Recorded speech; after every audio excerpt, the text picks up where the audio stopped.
today with Joe Kelly, one of my favorite writers of all time in any medium. I am so excited. How you doing today, man? I'm doing great. Thank you so much, and thank you for those kind words. I appreciate it. Truly, Deadpool has been the character I have defended hardest, loudest, and most charismatically. Because Spider-Man you don't have to defend, Batman you don't have to defend, but Deadpool is so synonymous with Mountain Dew and X Games and a certain type of person that you really have to find the right version of him to show people. Right. And for my money, the heart you brought Deadpool and the way you framed him as the character that doesn't wear a mask to protect others, it's to protect the visage of what he brings to you, is unique. And I've always loved that he's the only character that hides his own face, not for identity, but because it's ugly. Right. And that's a lot of heart. So when you first found out about Deadpool, how did you reshape him in such a way? What did you see in him that hadn't yet been found? Well, I was relatively new at Marvel at the time. I'd just done a little bit of work for them, and I just started on Daredevil, I guess, which was a great opportunity.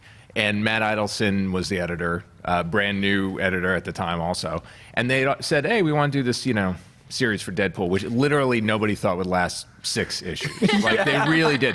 Like, we just need, we call them budget busters. Like, they have to spend money before the end of the year to get that money for the next year. Yeah. So that was going to be Deadpool. So yeah, that's beautiful. Oh, it's so totally true.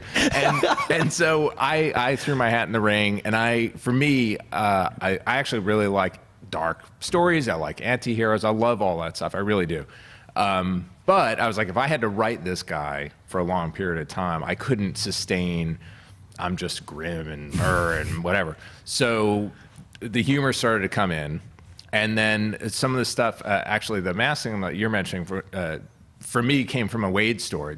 I think it's in Circle Chase, it's the Wade one? Yeah. Deadpool the Circle? Yeah, so where the mask gets taken off and he's like, give me back my face, like he's freaking out. Yeah. So that actually keyed me into the humanity of him and like where he's kind of broken and trying to take that and pull it out, and somebody who hates themselves so much that they sort of, because when you think about it, he's got a healing factor, but he still looks like this. Yeah. For me, that's always been like the deep psychology of this is how he feels. So taking that, but making sure it has a clowny face on it was the fun of the character. So the original pitch had him fighting like Ego the Living Planet and Noxio the Clown and like all the weirdest obscure stuff. And so I guess that it was different enough.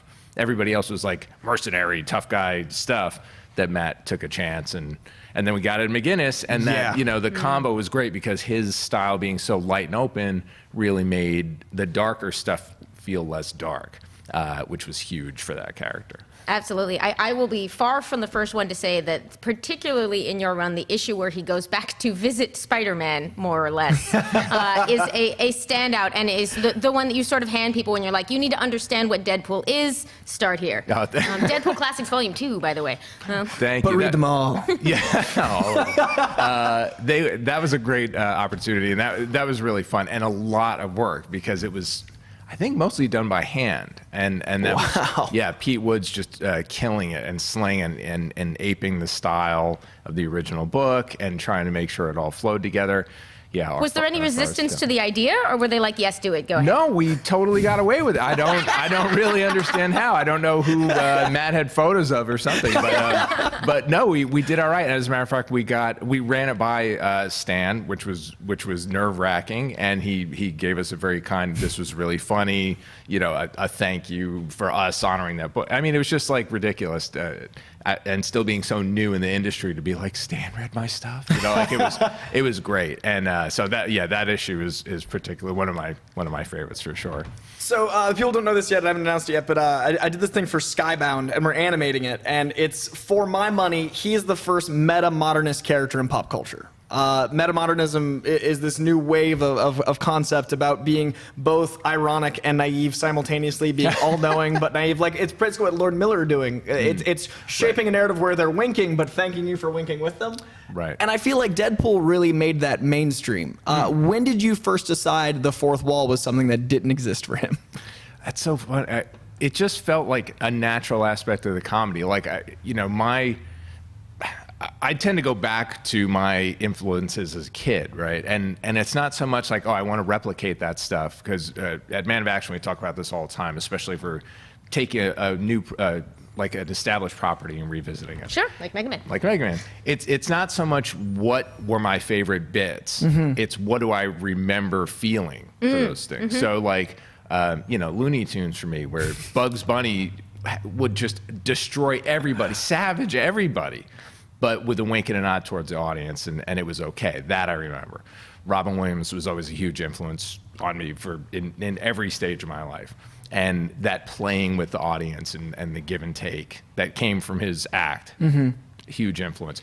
Monty Python, those are the things that really fed me. So it just felt natural that to keep the comedy from just being one-liners or gross out gags or whatever, it was another way to kind of poke at the audience. And in the very first issue, just the gag of him narrating his own mission and then having people look up and go like, wait, is he actually talking out loud? That started that ball rolling. So and Ed was totally into it, so it worked out really well in that regard. Now, when Priest took over, there's a beautiful moment when he throws out a bag, and it's got a beautiful label on it. For you reading that, what was the moment like when you realized you were part of the fourth wall? Oh, it was fantastic. No, I generally, not for any reason other than habit, once I'm done with the book, I generally don't go back and read it. It's just I have to mentally move on, and it's just a hang-up of mine. It's never anything about whatever creators follow. Sure. But I wanted to see what the next one was, because the end of my run was very. I wouldn't have left Deadpool really, but it was. We're canceled, we're not canceled. We're canceled, we're not canceled. It was a very weird time. There were literal fan letters that kept us alive. So thank you all you fans that sent actual letters to us.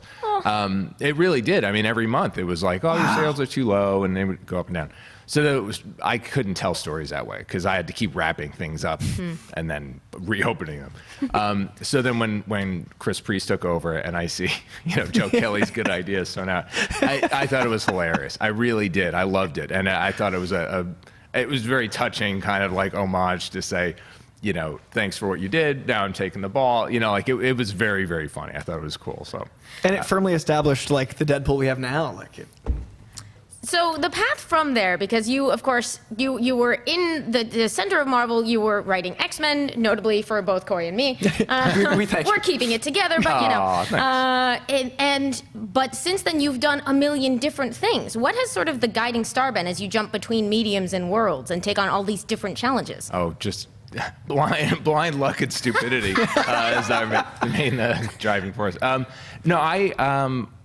I look for the projects that I feel like I can bring something to that speak to me personally, and I'm really inspired. Osamu Tezuka is like, for me, the king. Like, I look at, you go Astro Boy and Buddha and Blackjack and then like MW and Ode to Kirihito. You look at this really incredible span of work, and he would never allow himself to be pigeonholed. So for me, that's critical. So I'll do really dark, funny stuff. I'll do lighter stuff. I'll do the I Kill Giants. I'll do animation. So for me, I guess it's heart. Like, can I find the heart in the thing, or do I feel like there's something in me that needs to be expressed? Like whether it's sometimes it's anger, sometimes it's a mission, sometimes it's just some little bit of knowledge I kind of leave out there for my kids or whatever.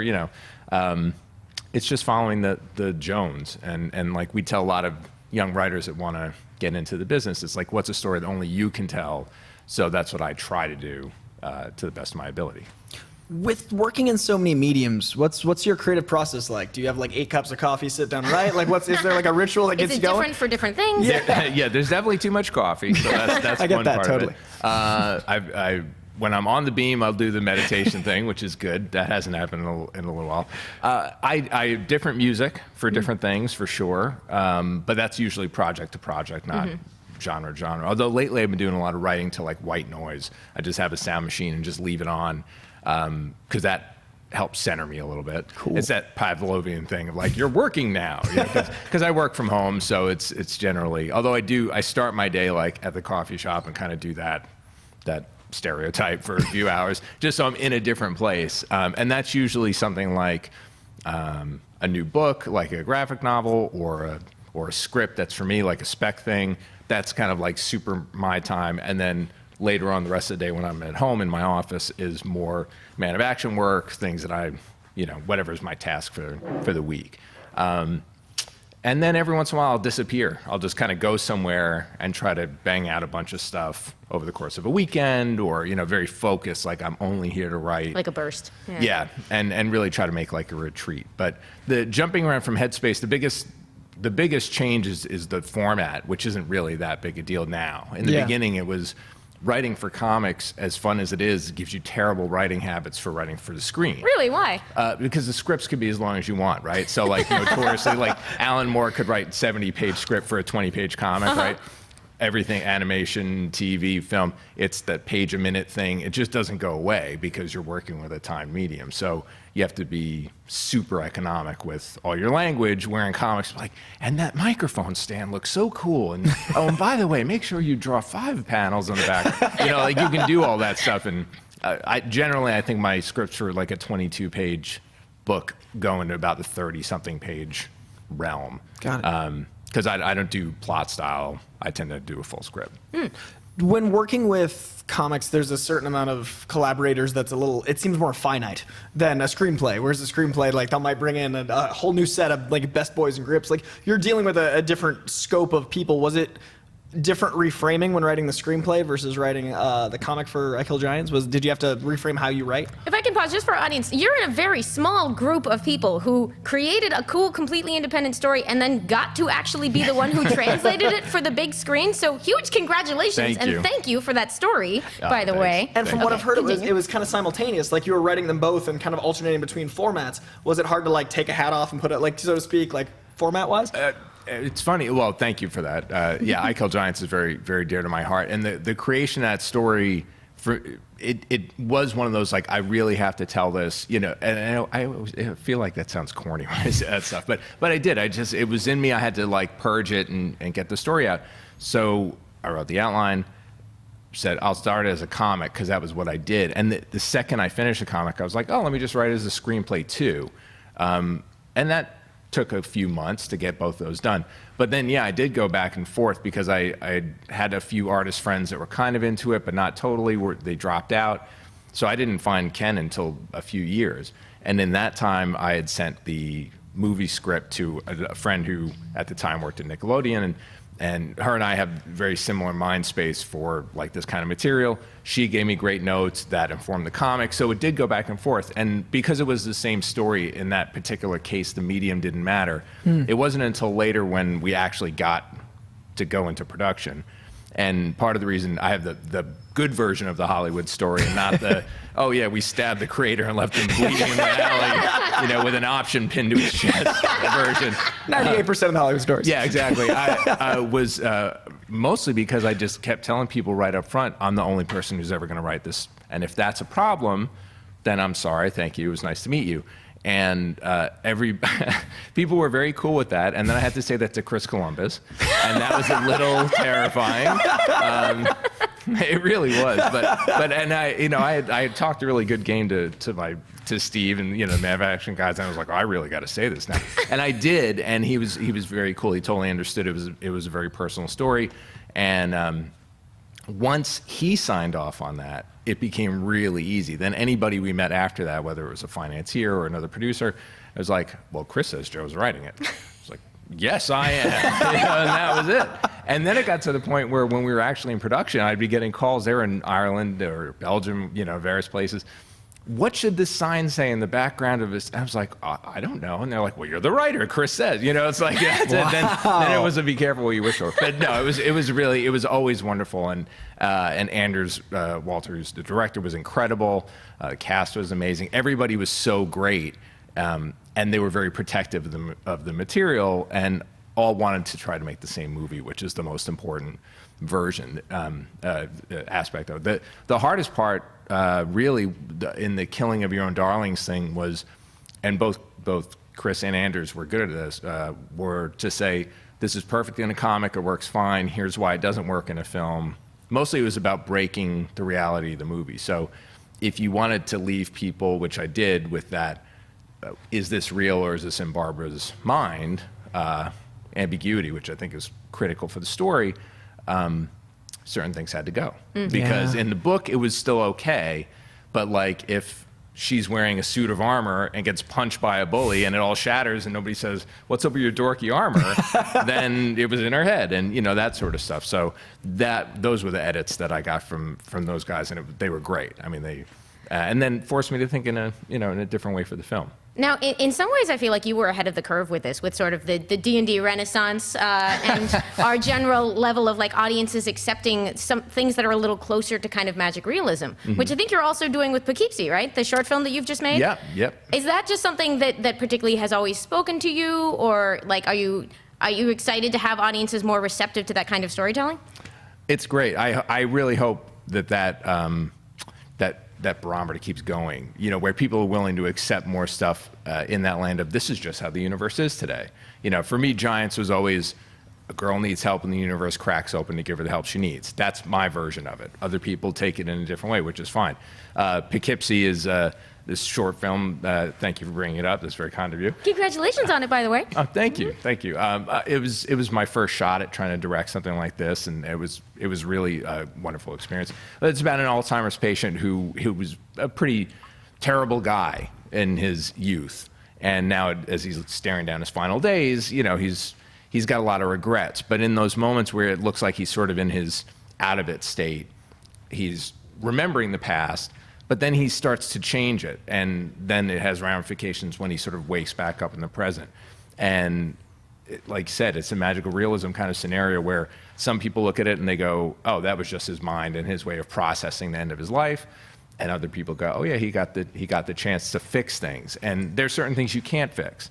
And that's part of the story too. But then the things, it helps him realize what's actually important, which in our case is his granddaughter, who's been by his side this whole time. So I love those stories. I feel like somebody like Guillermo del Toro does that so well. You know, Pan's Labyrinth is for me like a huge, huge influence.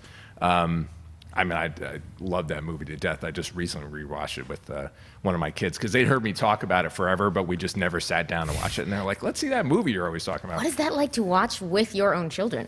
Oh, it's awesome. I mean, my kids are, you know, they're older now, Yeah. but although Steve will tell you that I've shown my daughter way too many horror movies way too early. I'm a bad parent in that regard. I'm CPS level. Like, you showed her what, when? Mostly because I have a terrible memory. So I'm like, The Exorcist is just it's just a pea soup thing. Like, she'll be okay with that. And then it's like, oh dear. Or I've shown her once. Let the Right One In, but the original version.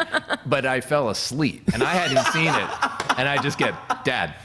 You know, some guy. You're like, don't leave me alone with this movie. Oh, it wasn't even the third. It was like some guy was getting the bloodlet, and I was like, oh, I guess it's not for us. Okay, you know, Like you got handling it. Yeah, sorry, honey. So yeah, hopefully, you know, the therapy jar was full early. Yeah, we started on that, but yeah. So video games, animation, directing, one of the most iconic runs of Deadpool, and now a new iconic run of Deadpool. Is there anything you haven't done yet you want to do? Is there anything like on left in the creative list? Oh, sure, yeah. I mean, there's always more projects, obviously. I would like to ultimately direct a feature would be the goal. I'd love to write more films. You know, Giants, I actually went to school for screenwriting. That was sort of my initial training. That's how I got into Marvel. They had come to our program for looking for new talent. So for a while I got pulled away from that and then was able to get back to it a little bit. So yeah, I mean, as far as media in general, I love video games. I mean, I'd love to do sort of from the ground up a game that was, you know, one of my concepts or a Man of Action concept that we really shepherd. And then I wouldn't mind taking a crack at a novel. I never thought I had a prose voice. And then I started messing around at that National Novel Writing Month thing that pops up every year, which is actually a really cool program. And I found if I didn't pay attention, I could write super fast. You know, I was like 1,000 words an hour kind of person. And I was banging out this story that I just started rereading. I was like, oh, this is fun. But it's like, you know, when I get my back pension, I'll have time to do that because we have a lot going on. So yeah, but I love it all. It's just about what stories do you want to tell? I just love, I love and have been lucky enough to tell stories. I went to school with plenty of people that we all got that same degree, and not everybody gets to tell stories. You know what I mean? And I was in the right place at the right time, and really lucky, and hooked up with good people that believed in me and helped get me where I am. So, yeah. Now, I want to hog my final 2 questions on Deadpool. So, Well, I was about to take it back there because what had changed? What was it like coming back for? Were you like, yeah, I miss him. Let's do some more Deadpool, but with Spidey this time? Yeah, Deadpool, Spidey. I had been asked a few times about Deadpool, and as a general rule, I just don't go back. Again, it's not it's just my own thing. I feel like, I probably said what I had to say, and then Nick Lowe called me up and was like, okay, look. It would be Spider-Man and Deadpool and Ed McGuinness. It's like the real came in. And I thought, well, I love how they've, Spidey is my absolute favorite growing up. He's my guy, like no question, my favorite superhero of all time. Deadpool's a cornerstone of my career, and I love him. So it just seemed like it made so much sense to take a stab at that 2 different types of humor, and could you make it work, and could they both still be funny? So the mechanics, the story mechanics of it were interesting to me. Working with Ed again was great. Yeah. And watching how everybody's evolved over the course of time has been cool. You forget that like Deadpool's been around now 20 plus years. My run was 20 years ago. Yeah. That was 5 years before that, I guess. Yeah, it was 25 years for his movie because it was an 11-year process. So amazing timing. Yeah. So it was, so that opportunity sounded good. It sounded like a good challenge, and it was just a ton of fun. And I love how Deadpool's evolved with sort of like the breakdown of certain social mores and stuff like that. So, his sort of pansexuality and all the sort of things that come out where we lightly touch on in the book. And certainly play a little bit more for comedy, maybe than digging deep. But that sort of stuff I wasn't doing, and that was sort of new. So get to experiment with all that stuff. And Spidey's new, current or the status quo at the time was fun. And so it was like a 30-second dilemma that went away immediately. Thank you so much for joining us. Thank you for having me. This is great. Thank you for all you've done for pop culture, and all the Deadpool stuff really changed my life. So I appreciate it. Thank you so much. I really appreciate it.